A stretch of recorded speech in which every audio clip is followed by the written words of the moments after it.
महाराष्ट्र राज्याच्या विधानसभा निवडणुका नुकत्याच पार पडल्या असून यामध्ये महाविकास आघाडीला मोठा पराभव पत्करावा लागला, तर महायुतीकडे मोठ्या प्रमाणात बहुमत असल्याने त्यांनी सत्ता स्थापन केली आहे।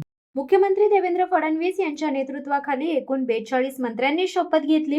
यामध्ये भाजप, शिवसेना, शिंदे गट आणि राष्ट्रवादी काँग्रेस पार्टी, अजित पवार गट या तिन्ही पक्षांच्या मंत्र्यांचा समावेश आहे।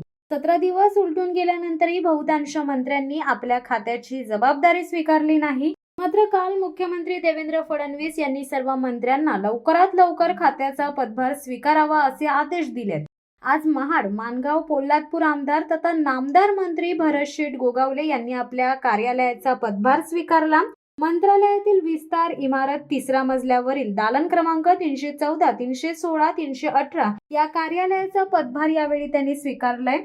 यावेळी महाराष्ट्र राज्याचे उपमुख्यमंत्री एकनाथ शिंदे यांनी नामदार भरत गोगावले यांना स्वतः खुर्चीवर बसवत त्यांचे स्वागत केले। यावेळी मंत्री आशिष जयस्वाल, मंत्री गुलाबराव पाटील, मंत्री संजय शिरसाट, मंत्री दादा भुसे, मंत्री प्रकाश आबिटकर तसेच इत्यादी मंत्री व आमदार मोठ्या संख्येने उपस्थित होते। नामदार भरत गोगावले यांनी राज्याचे उपमुख्यमंत्री एकनाथ शिंदे यांना छत्रपती शिवरायांची मूर्ती देऊन त्यांचा सन्मान केला।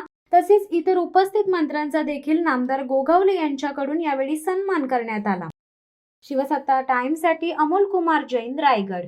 दे धडक बेधडक वृत्त देणाऱ्या आपल्या शिवसत्ता टाइम्स न्यूज चॅनलला लाल बटन दाबून सबस्क्राईब करा आणि बेल आयकॉनला क्लिक करायला विसरू नका।